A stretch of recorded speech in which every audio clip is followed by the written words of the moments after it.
Nanti. Okey. Hai, Assalamualaikum. Selamat pagi. Hari ini kita seperti biasa tahun 4 Segak fasa 2.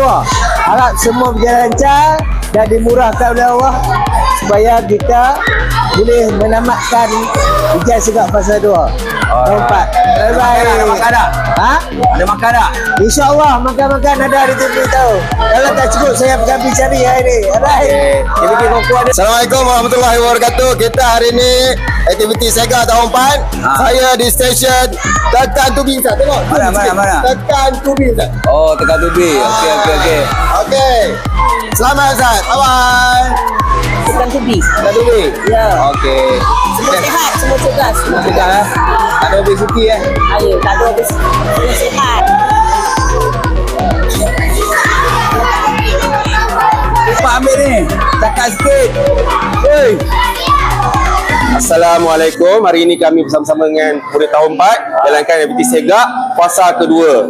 Alright. Okay, alhamdulillah perjalanan berjalan lancar, terbaik.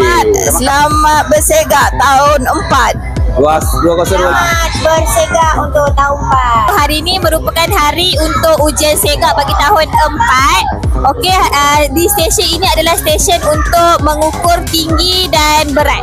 Alright. Okey, itu sahaja. Terima kasih. Baik, Sega hari ni terbaik. Semua lancar.